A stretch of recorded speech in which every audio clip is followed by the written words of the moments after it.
A blind man was sitting on the ground begging in a city park. A man approached him and asked whether people were giving generously. The blind man dejectedly shook a nearly empty tin. His visitor said to him, "Let me write something on your card in front of you." And the blind man agreed, why not? That evening, the visitor returned and said, "Well, how were things today? How did it go?" The blind man picked up the tin and rattled it, and it was so full of money that it made a loud noise. And in astonishment, he asked, "What on earth did you write on that card?" "Oh," said the visitor, "I merely wrote, 'Today is a beautiful spring day, and I am blind.'" Sharing our stories is powerful. In this case, by sharing the tiniest fragment of what life might be like for him, the blind man found empathy and support from others. Sharing our stories allows us to understand one another. It allows us to understand one another better and get a glimpse into each other's realities. And there are hundreds of different realities and stories right here in this room. We gain empathy for one another by sharing our stories. Now, religions understand the power of stories. They've always used stories and metaphor to help people comprehend issues more deeply and open them up to various teachings. The oral story tradition of the Jewish Midrash tales, for example, was a way for rabbis to interpret and teach the Hebrew Bible. And then Zen koans were used to tease Buddhist monks' minds beyond their traditional thinking. And of course, Jesus told parables to inspire and instruct his followers. And the Mahabharata and the Ramayana are Hindu epic stories that have been used to instruct humankind for millennia. All are tools through which great teachings have been passed on in digestible story form. They give us a metaphorical understanding of some of life's more complex issues. And interestingly, research shows that there is deeper learning through metaphors and story than there is through teaching cognitive facts. Documentaries, for example, are powerful, but they're made more impactful if they include stories. Now, there's a collectively written book called Graphing Jane Austen, where they actually took the novel Jane Austen and sought to explore the science of storytelling.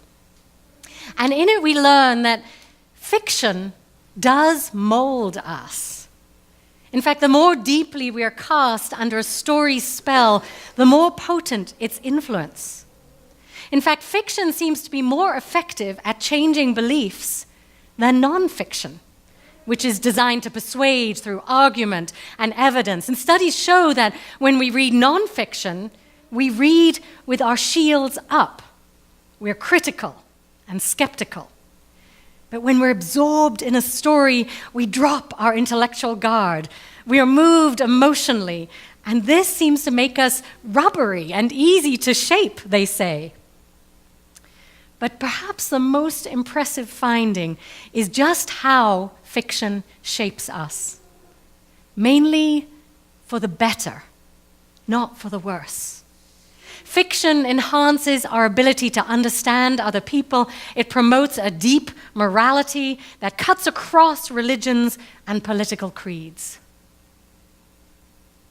Now, story is essential to human culture. Civilization couldn't advance without it, and it's also a critical tool for enhancing empathy and understanding.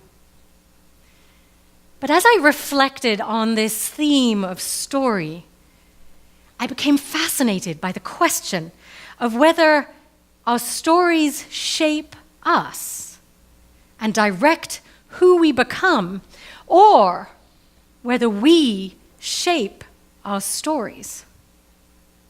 Or is it both? Now, children who are raised with a strong sense of their identity through stories about their ancestors, their family members, and their culture apparently grow up feeling more whole within.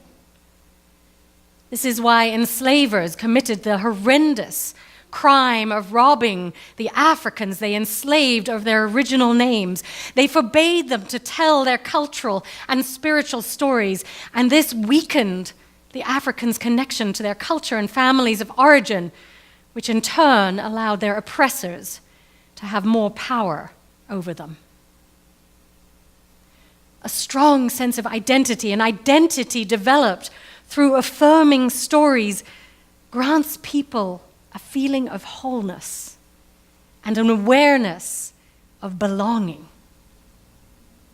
Likewise, stories of overcoming, of surviving as a community or as people against challenging odds can be really empowering. Is it a wonder that cultural groups or of expats like to gather in countries not their own so that they can share their stories of origin, of tradition and culture? In fact, I took my son last night to the German restaurant near here, Jeanette's Edelweiss, and as many of you know, I grew up in Germany, and he had not really experienced much of that part of me, and we got to sing German songs with Papa and accordions and do German movements, and I taught him German words, and he thanked me afterwards and said, "Thank you for teaching me more about who I am and about our culture." So sharing stories of ethnicity and history are bonding and strengthening. But as with any great thing of power, stories we hold about our past or our childhoods can be reductive and limiting, particularly if they were painful. If we find ourselves identified by our stories of struggle and difficulty, they may also serve to keep us stuck in that story. They may keep us tied to a difficult past, and they don't allow us to create a new story. So, to what extent should we let go of stories that aren't serving us anymore to allow room for us to write new stories in our lives?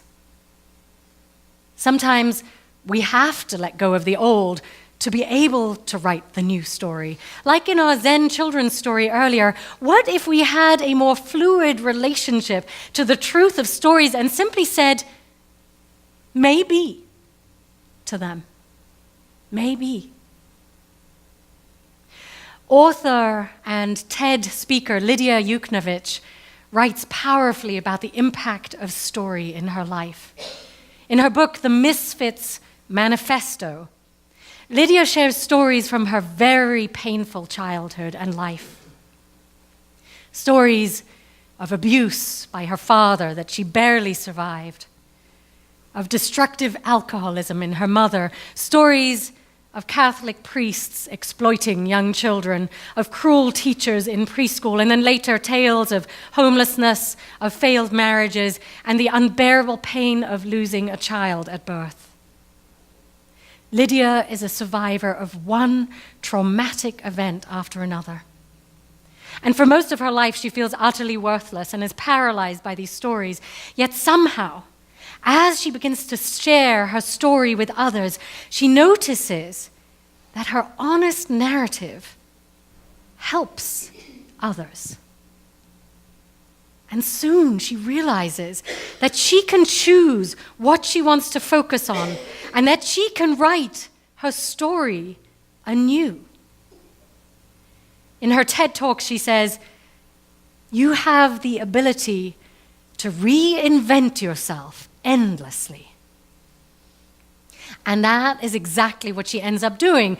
Despite homelessness and depression, she gradually gains confidence through her storytelling and eventually becomes a successful writer. If there's one phrase that I should probably tattoo on my forehead, it's this, she writes, "I'm not the story you made of me.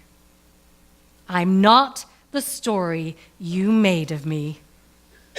We don't have to accept the stories we inherit, the ones that tell us who we're supposed to be, she writes. We can stand up and say no at any point. Even if we've been saying yes our entire lives, it's never too late.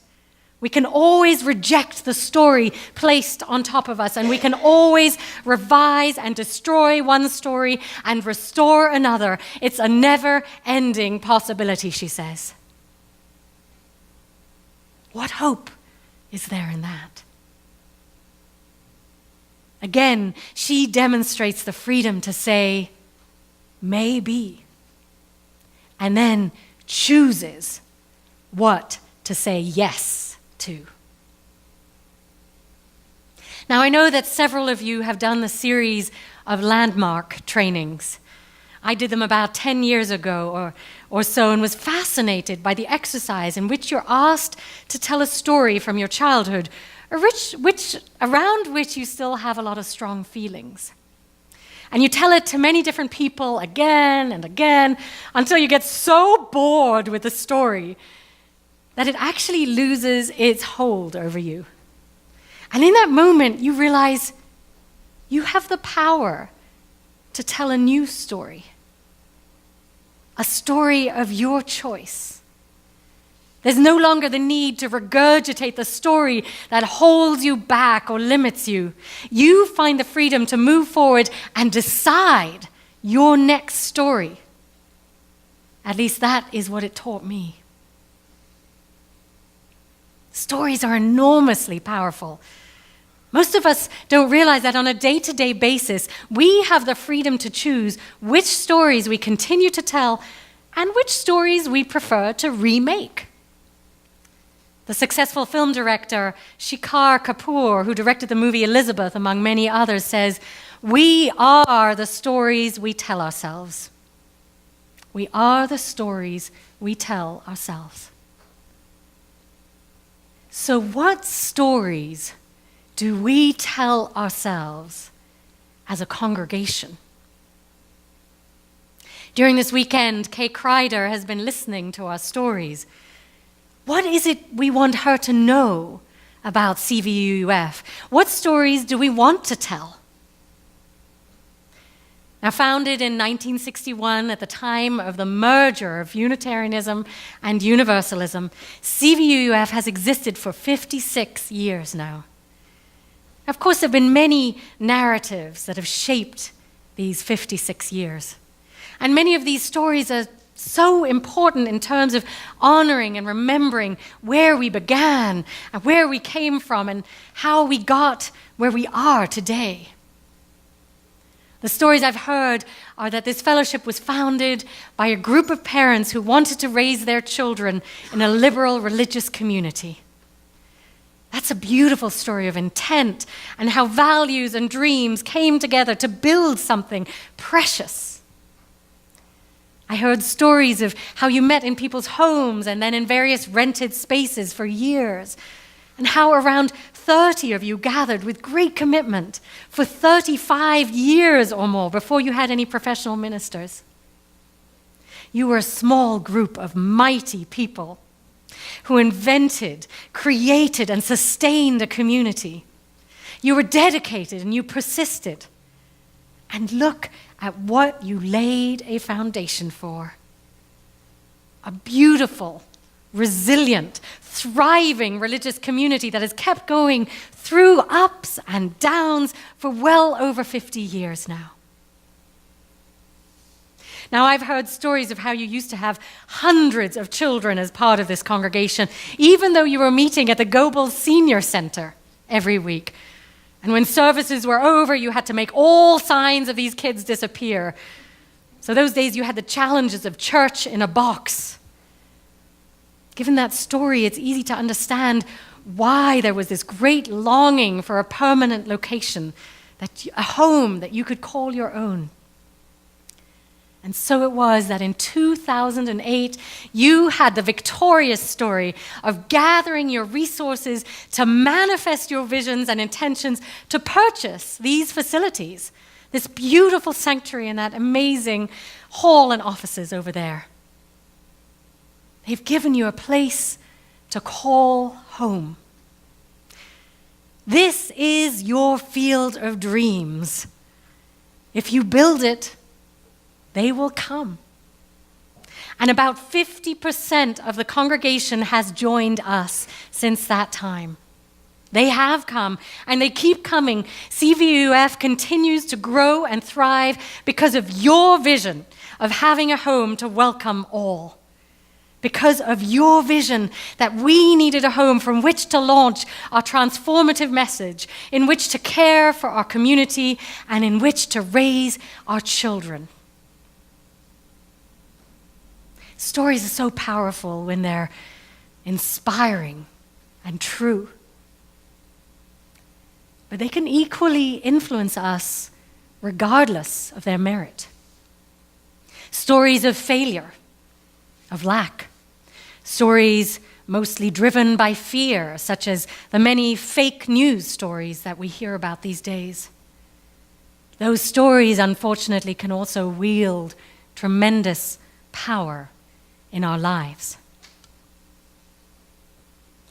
And in this fellowship, as some of you know, there's a story of financial limitation that has been with you for a while now. Stories and fears that we may never be financially sustainable as a congregation, that we could never raise enough money to pay off our debts. But it might help to remember that fear is not a story. It's just fear. But if we wrap a narrative around fear and make it a story, it can often seem so much more powerful and significant than it really is.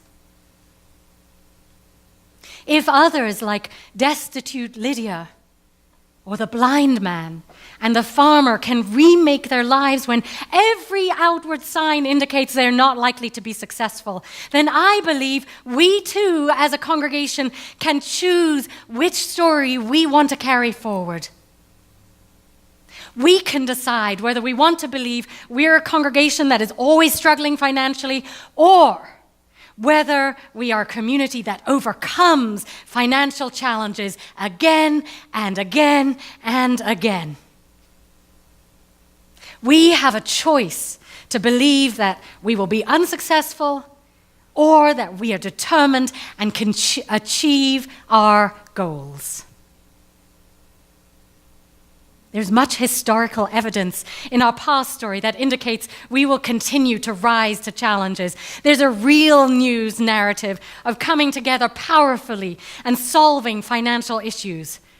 So what if we were once and for all just to confront and resolve this so that we can get on with a more important story of why we are here as a community? The story of spiritually courageous people who transform the world through justice and compassion in a conservative area that needs this progressive message. The story of a spiritual home for all who seek a place of inclusivity, curiosity, and love.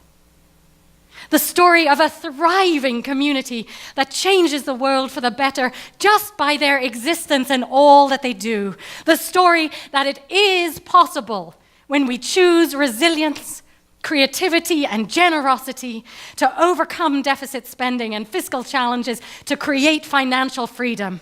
Now that is a story to tell, don't you think?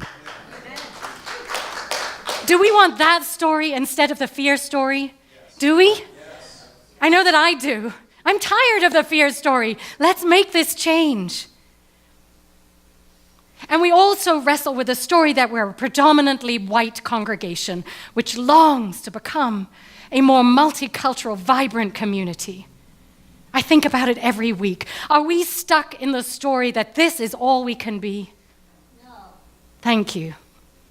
That there are few people of color in the Conejo Valley and that they wouldn't feel at home here?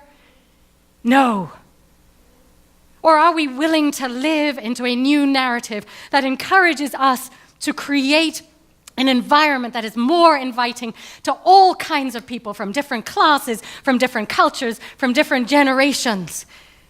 Can we choose a new narrative in which we are living examples of the diverse, inclusionary world that we are longing to create? Let me tell you one last story from a few years ago. One Easter, I had the opportunity to attend a multiculturalism workshop at the Middle Collegiate Church in Manhattan. Reverend Jackie Lewis, their lead minister, is one of my heroines. She's a dynamic female African-American minister and a great leader of cultural change. In fact, she's the kind of minister I hold up as a role model, someone whom I would like to emulate. She's vibrant, creative, warm-hearted, and strong. And at her church, I experienced the most truly integrated multicultural worship I have ever been part of. Now, granted, we were in the midst of Lower Manhattan, but there were people of all colors, ethnicities, and ages packed into that sanctuary. People wearing Sunday church hats, people from Broadway shows, excited children, as well as people off the streets, all worshiping together joyfully. There was a vitality in this congregation that spoke of this glorious mix of humanity present. People were climbing over each other to find space. There wasn't a single spare seat, and latecomers were huddled into a packed remote broadcasting room. The 50-member choir raised the roof with its sound and energy, and most of the worship featured stories through music and dance, stories from the pulpit and stories from the congregation. Being there was so uplifting and transformative. Reverend Jackie Lewis has written a book called The Power of Stories, in which she talks of the dynamic power of story to unite us. In it, she writes, "I believe our identities are formed by stories told to us, about us, and around us. We are living texts formed by the stories we receive from our culture. Stories teach us values, ethics, and meaning. Stories help us to know who we are and who we are not." What I experienced in her congregation that Sunday was a story of humanity united by love and common purpose. The sense of vitality in that congregation was palpable. And I think this was simply because there were so many different kinds of people in fellowship, all committed to their non-denominational movement for love and justice. All of those stories coming together to shape one collective story. So who are we, my friends? What stories do we want to tell as a collective? Now, our Unitarian background is often criticized for its individualism. So what if CVUUF were less of a story of 200 plus individuals and instead became a story of our collective choosing?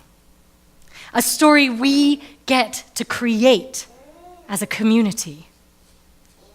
Who do we want to be? Do we want to be a vibrant, multicultural, multi-generational community with dynamic, inclusive worship and programs? Do we? A community that is living its mission because our financial issues are handled? Do we? So what would it take for us to live boldly into that story? The famed musical Hamilton ends Act 1 by asking us, who tells our story? Alexander Hamilton's story has not been told in the same way other founding fathers' stories have been told, nor was that of his wife Eliza, who helped build the Washington Monument and started the first private orphanage. She asks us, who lives, who dies, who tells our story? My friends, who tells our story? The blind man at the beginning let someone else tell his story to great effect. Lydia and the farmer chose the outcomes of their stories. Jackie Lewis and her congregation co-created their story. We've spent the weekend sharing our stories with Kay Crider, and she will shortly reflect back to us what she's heard. But I ask you, as we go forward into uncharted territory, what stories do we want to tell about CVUUF? What story do we want our children and our grandchildren to look back on?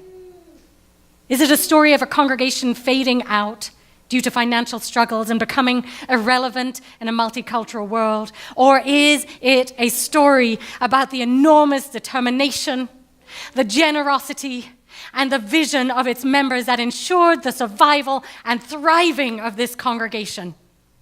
Is it a story of doors flung open to all who seek a spiritual community during difficult times? Is it a story of vibrant growth, financial wholeness, of inclusion, and of healing? It's your story to write, my friends. It's your story. What story will you tell? May you be inspired.